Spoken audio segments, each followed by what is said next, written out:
Hello, everybody. Welcome to week 2 of CIT 142. We're going to get right into some theory on level design with this week's topic: what is a level?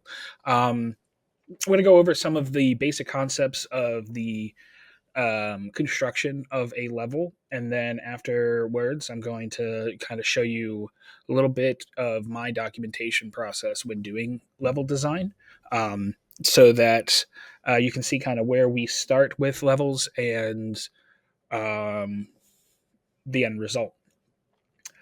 So first up, let's talk about the important aspects of um, game levels. So when you're designing a level, these are things that you have to consider while you are building the level out. Um, First, you have to talk about space, which is the physical environment. That is your 3D space, or in the case of 2D games, 2D space, that the uh, level will be placed inside. Um, the basic concept is that you give yourself enough space to design everything that you want within the confines of the level, and that you give the player enough space to be able to interact with the level the way that you want them to. Next up, we have mechanics.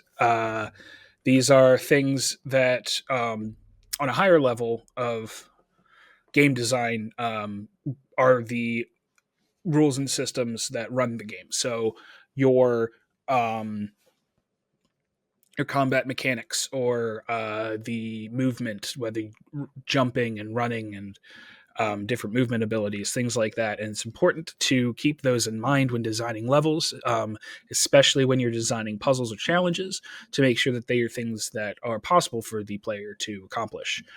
Um, Next up, we have story, which is fairly self-explanatory. You want to make sure that your level design flows in a way that um, is complementary to the story you're trying to tell, whether it's having points within the level for cutscenes or for story beats, or whether you're using environmental storytelling to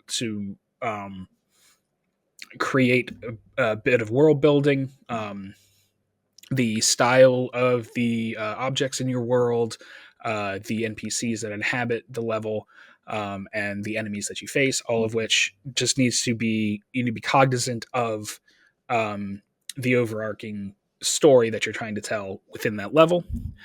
And then the last piece that we have to be aware of while we're designing levels is the challenges that the players face in the level: obstacles, puzzles, um, enemies, and combat. Anything that is kind of the crux of the action in the level, what the player is trying to, or player has to do to complete the level.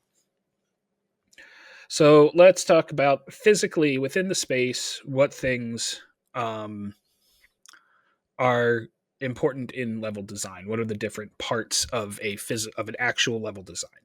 Um, First one is objectives, things that the player has to achieve to complete the level. Whether it's a game like Mario, where your objective is to get from the beginning of the level to the end of the level within a time limit, or if it's something more complex like a dungeon in an MMORPG where you have to beat the boss to finish the level. Um, the objectives are the first thing that you have to place in the level when you're creating it. Um, Next is enemies. Any kind of enemies that the player is going to have to fight or get past, depending on the mechanics of your game. We have to make sure that those are properly placed within the level space.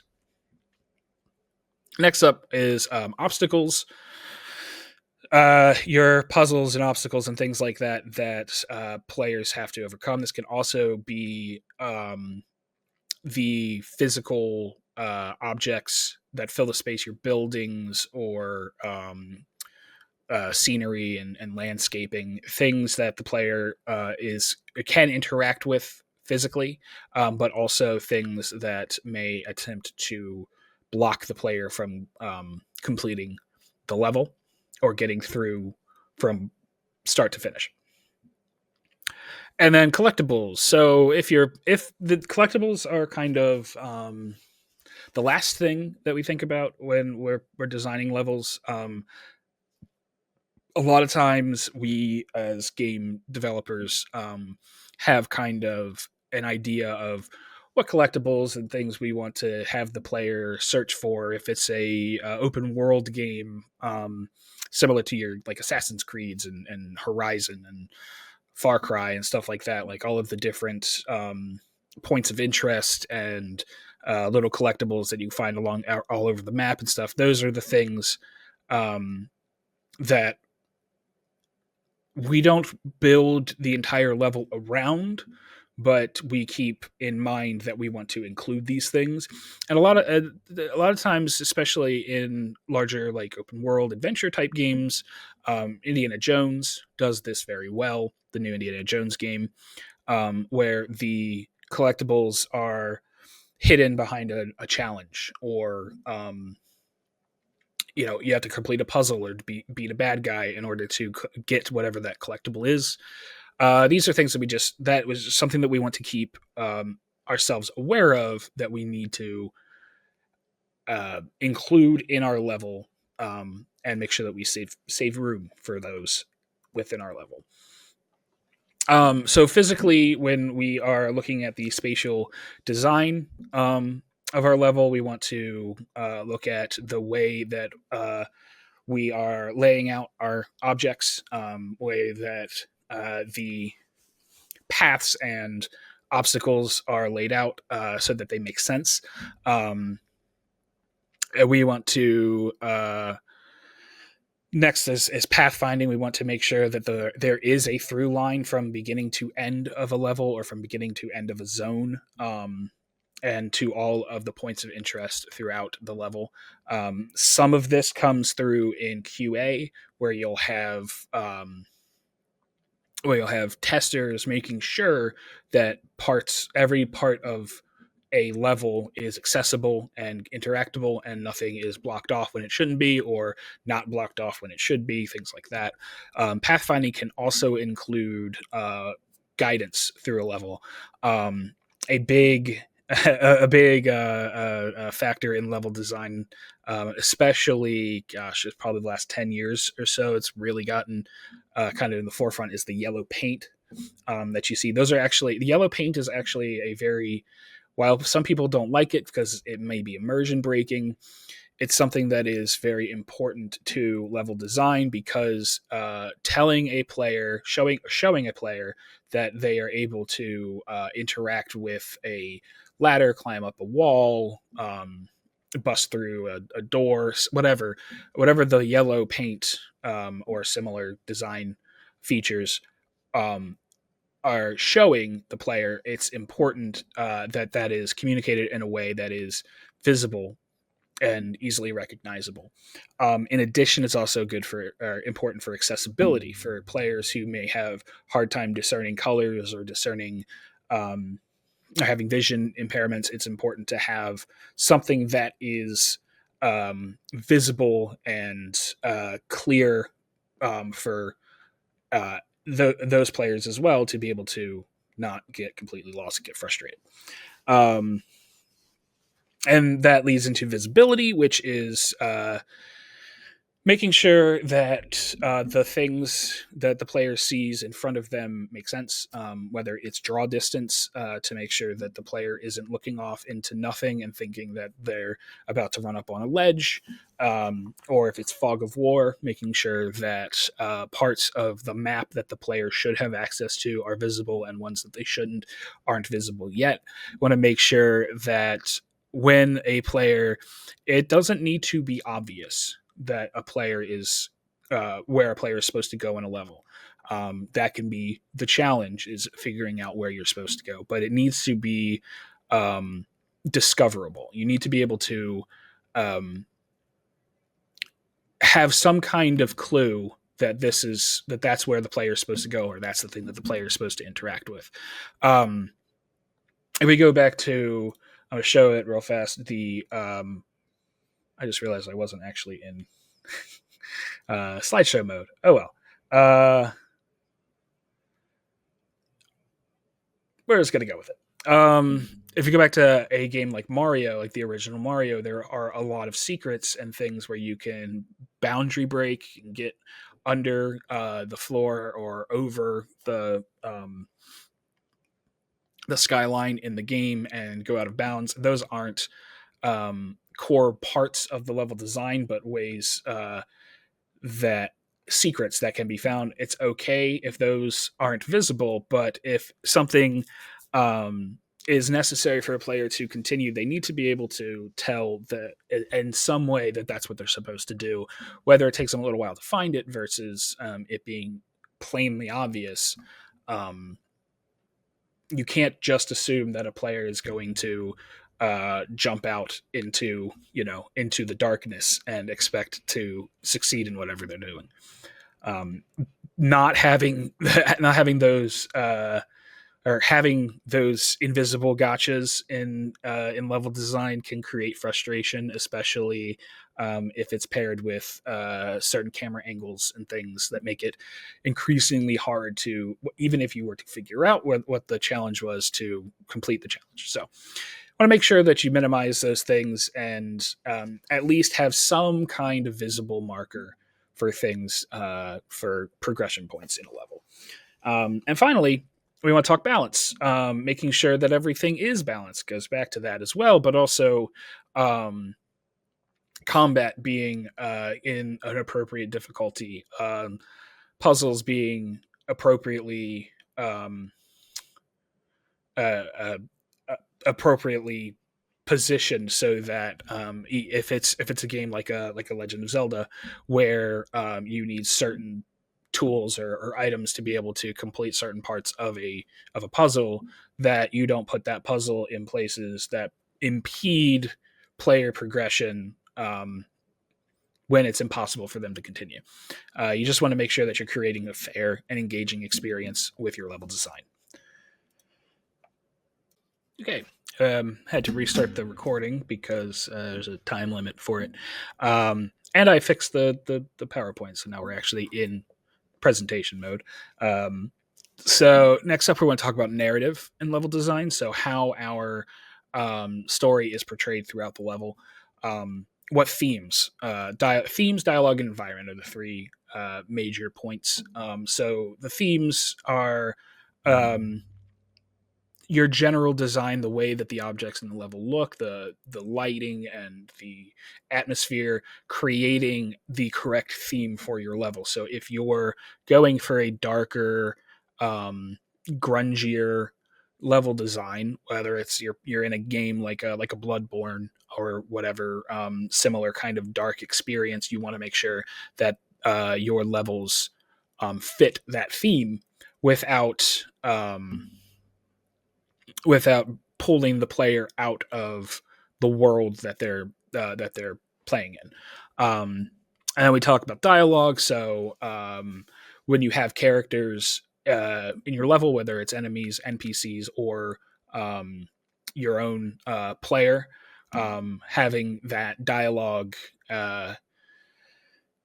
quips, and also actual dialogue between characters being thematic and correctly paced within the narrative of the level. And you want to make sure you have those points where those things trigger make sense with the flow of the level. And then finally, environment. So environmental storytelling is a very powerful tool, something that is also very difficult to do well. If you are creating a narrative through environmental storytelling, you are showing the player these things. You're not telling the player that something is happening. You're showing it, whether it's the remnants of a battle as you're going through a battlefield and you see all sorts of destroyed tanks or monsters and stuff like that, similar to the fields in Hyrule in Breath of the Wild. in The Legend of Zelda: Breath of the Wild, where the ancient I can't remember what they're called, the Watchers, I think, the big robot spider things, they're all destroyed out there, and um, there are buildings that are in ruins, and there are siege engines and outposts and things that, when you look at it as a whole, as you're exploring it, you realize that there was a huge battle that took place in on this field, and you can tell through the environment itself how the result of that battle ended. Um, and also, I guess, in the case of Breath of the Wild, it is given to you through dialogue, but the first time you see it without having actually played through any parts of the game, you can tell that the good guys lost pretty pretty harshly there. Um, and that's all being done through objects and environmental aspects in the storytelling. Next up, we have progression and pacing, which is very important. It ties back into the mechanics and the spatial awareness of your level designs. So making sure that the difficulty is correct in a level, but overarching through multiple levels or through the course of a single level, that the difficulty is increasing properly. You don't want to make something too easy by showing it to a player in a puzzle, and then doing the same thing in the next puzzle, right? If it's a puzzle that requires a certain game mechanic, a lot of times you'll see games do kind of an intro of that, being like, this is how you would solve this. Let's say it's a pushing box puzzle where you have to push boxes into certain locations. The first time you do it, it'll probably be like push one or two boxes in a couple of spots. Then the next time you do it, it's more complex. The next time you do it, it's more complex. And eventually it gets to the point where the game trusts that the player understands the mechanics well enough to be able to really push that difficulty. So you want to make sure that things aren't front loaded in difficulty with players, and also that they don't stagnate over the course of your designs, to make sure that the players stay engaged. Next up is variety, mixing up your gameplay mechanics, making sure that everything isn't all the same enemy, or isn't all the same puzzle, or isn't all of the same actual design elements. If every single hold on, I'm gonna go back. If every single frame of or screen of a Mario level looked the same, it wouldn't be very engaging. The fact that they use a variety of blocks and pipes and enemies to create those challenges is what gives Mario levels that uh,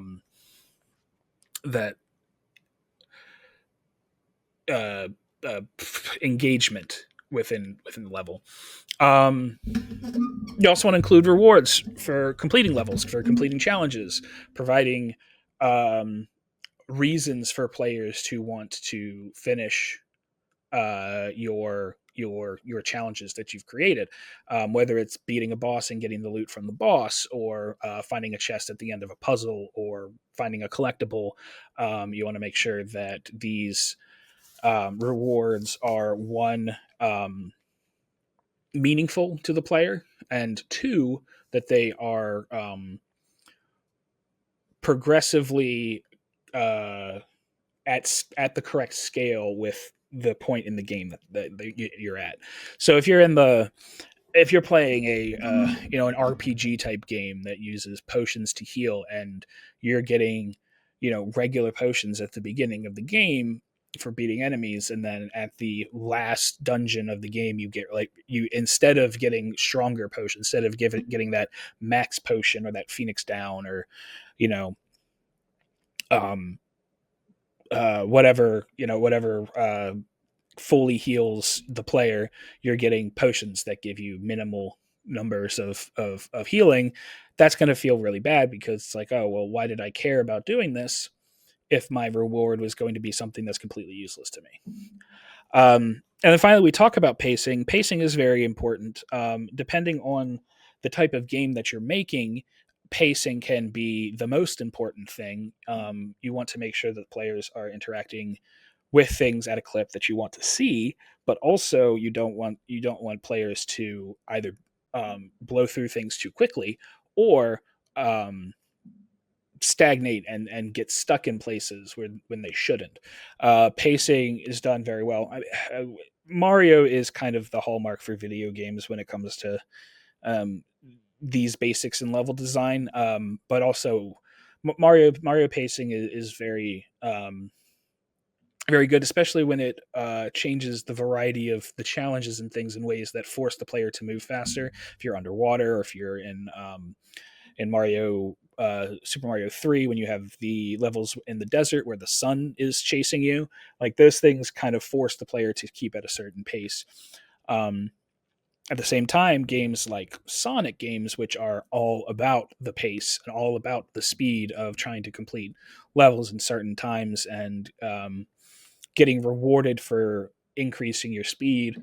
Um, the worst feeling in those types of games, especially in Sonic games, is when your momentum stops and the pace that you're all of a sudden having to search around for a way to continue in the level, and what you're supposed to be doing is running really fast and going from point to point um, without having to worry about being stuck in a certain spot. So pacing, very important to making sure that the levels are engaging and fun. And finally, let's talk a little bit more about our challenges. Puzzles. We've talked about these ad nauseum, but puzzles can be things that reward players for completing the puzzle, giving them collectibles or loot or useful items, story pieces, things like that. Puzzles can also be required to continue through a level as a major challenge to completing that level. Combat, which is probably the most common challenge that players face in video games. Combat needs to range from, or can range from, just general bad guys, elite monsters, and larger things, large groups of things. And the challenge there is to beat all of the monsters and not just one or two at a time. Waves, where you have multiple waves of enemies that you need to beat over and over again to get through an area, or bosses. And these encounters need to be, not everyone needs to be unique, right? Having a similar group of enemies multiple times in a level is totally fine, um, but they need to be varied enough that they're engaging. So you don't want to have a single Goomba in every screen in a Mario game, right? You want to have Koopas, you want to have Piranha Plants, you want to have Bullet Bills and things that challenge the player in different ways. Same thing in like say Elden Ring, where you don't want to have the same group of enemies show up every single time when you're in an encounter, because then it becomes easier and easier to beat them over time, and you learn their patterns and stuff, and it becomes trivial. And when a game like Elden Ring, or any kind of Souls like game where the point is the difficulty, the challenge is difficulty in combat, um, you want to make sure that you're giving the player those challenges in combat. And then there's boss fights. And if you're making a game where boss fights matter, where you have bleh, just said it, Souls like game where you giant epic boss fights and stuff. You want to make sure that those are properly difficult and engaging for the player, and also um, varied enough that games don't survive so much anymore on the dodge three attacks, hit enemy, do that three times, beat enemy. The rule of three, um, not exactly the most engaging thing in modern gaming. So you want to make sure that if that's something that you want, that there's a reason for it, but otherwise that you're providing the right level of difficulty with boss encounters. Platforming also ties a little bit into environmental stuff, where if you have any kind of platforming, jumping, obstacles, climbing, um, any kind of movement puzzles and things like that, that these things are properly difficult, but also like not punishing, right? Um, Jumping puzzles, I think, are some of my least favorite things in games, um, because it feels incredibly bad when you're halfway through a jump puzzle and you miss a platform, and now you have to do the entire thing over again. Platformers in general are. I love Mario 64, but like the 2D Mario's can tend to drag for me because like it feels bad when you miss a jump. So you want to make sure that you're balancing those platforming difficulties with being cognizant of how the player is going to react to those feel bad moments. And then environmental, same thing. If you have environmental challenges, if you have rock walls to climb, or lava pits to get around and stuff like that, those again need to be designed in a way that is um, properly challenging, but also not frustrating. Which is kind of just the rule of thumb. Make sure that if you're designing a challenge or an obstacle in a game, make sure that it's properly challenging but not annoying. You don't want to discourage players from trying to complete your challenges, unless that's the point of the game, like in Elden Ring.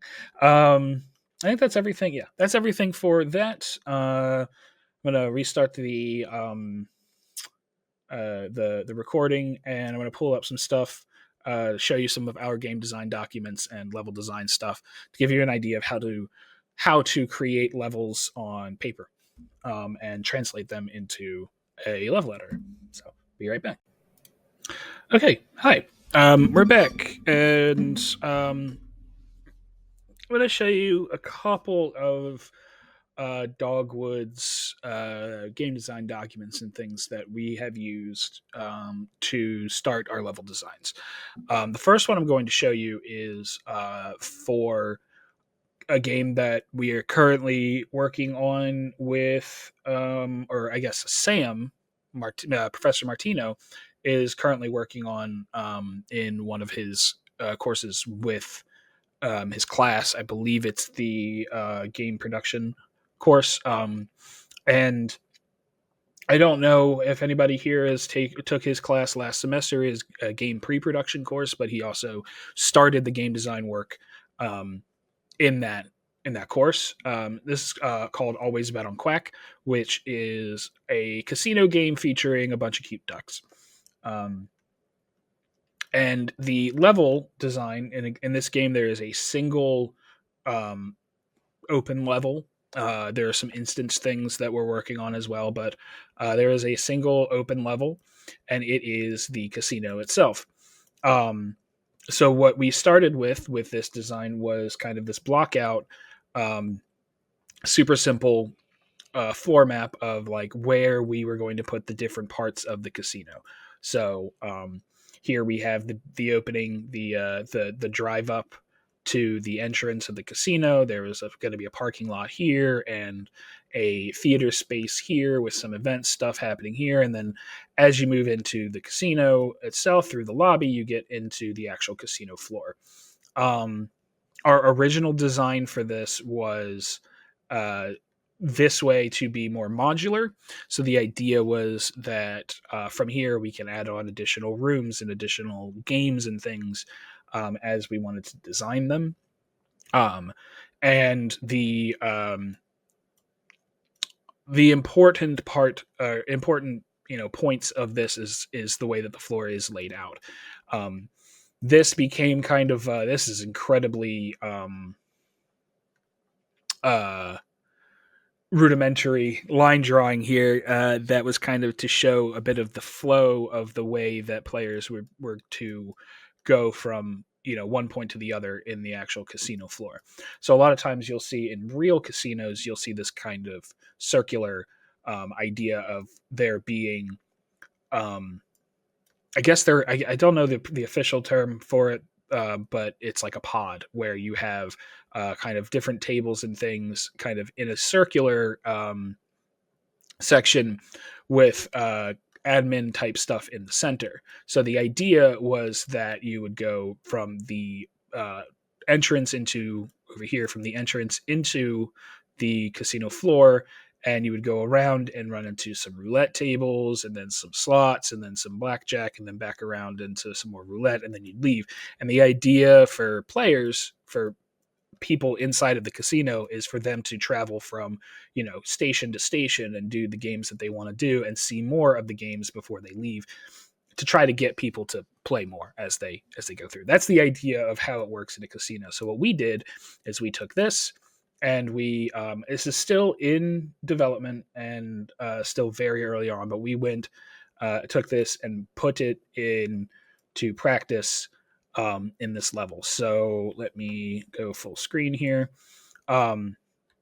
So as I go through this is made in Unreal Engine, which will show a bit more of that as as the course goes on. But for now, this is the idea of, you have your driveway, your promenade entrance into, excuse the the mess. We've been testing some of our casino games and stuff in the actual level, but you go into the atrium, the lobby area. So we're here now. We have reception on the left, and we have these event spaces on the right. So right now we have the hallway, or the reception area here, and then over here, which it's not currently built, but if I go unlit real fast, you'll see that this is the space meant for the theater, and then this back here is meant for events, and that's all still being constructed. And then we get further back into the actual space where the casino games and tables and slot machines and everything are going to be. So what we did was take from this very basic design. We went and did a block out inside of Unreal with basic walls and shapes and things that we wanted to do, blocked everything out, and then went in and started to add in the actual assets and materials that we wanted to use. So that's how you start basic. Also, I'm in the oops, that's my Steam. In the always in the floor model, you'll see there's like this parking lot area. This is something that is currently, there's nothing here, and we've actually blocked it off. We're using a bit of environmental storytelling to show that this is still under construction.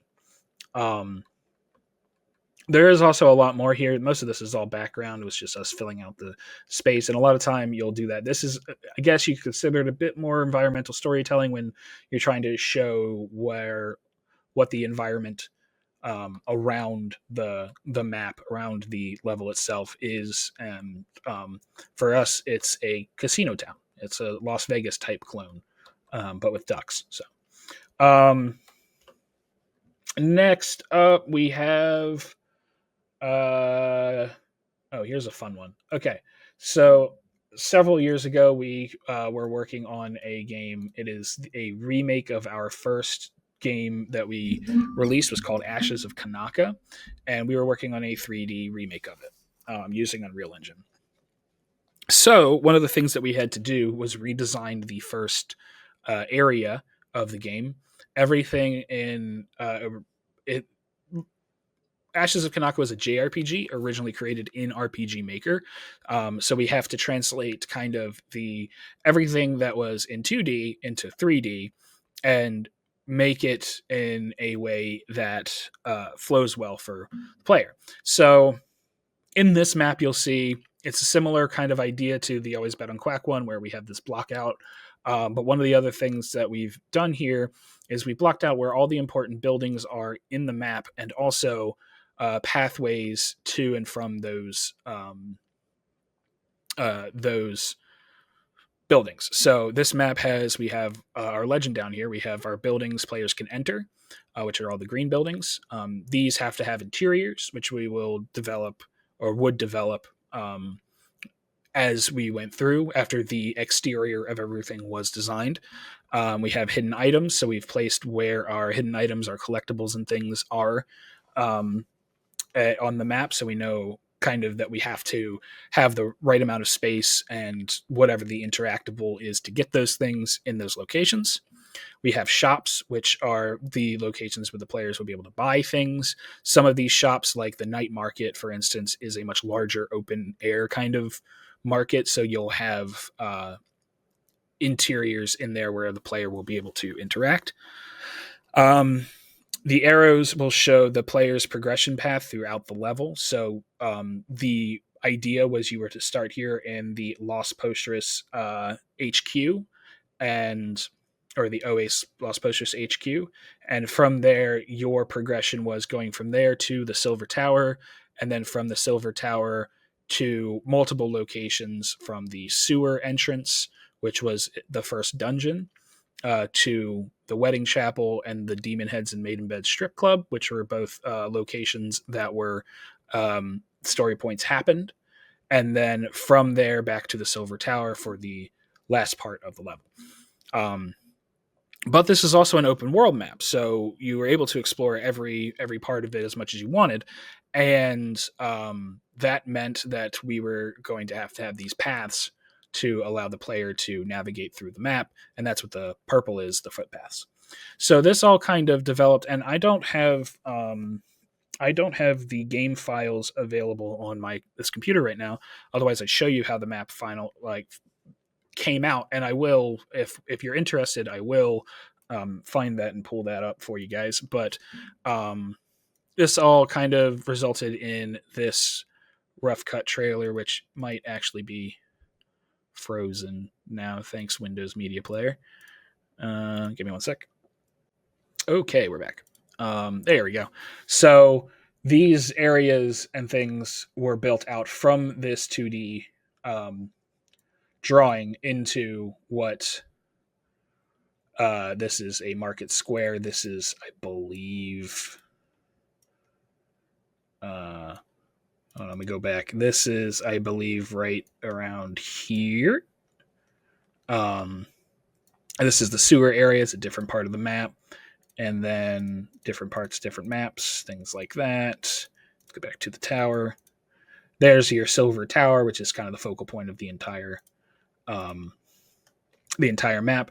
And so it was built out with the original block out in mind, and built into an entire city. This map is pretty large, as it was. So, yeah, and also we have some references from the original Los Postres map here, the way that it looks in our RPG Maker version. So here is your Silver Tower. Here are your two. Here's your strip club, I think. That's the bar. This is the entrance to the night market. That's a shrine, rather.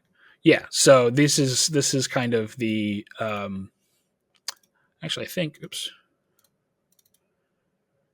Yeah, I think this is the entrance to the night market. Anyway, these are the layout from the original game, and then we translated it into this for the remake. So that's kind of how you go about building your initial design, and then translating it from paper into the level editor space. Just wanted to show you guys that so that you have an idea of what you're going to be doing this week's. Oops, I cut off my recording there. So I'm recording this after the fact, but I just wanted to go over what's coming up soon in the course.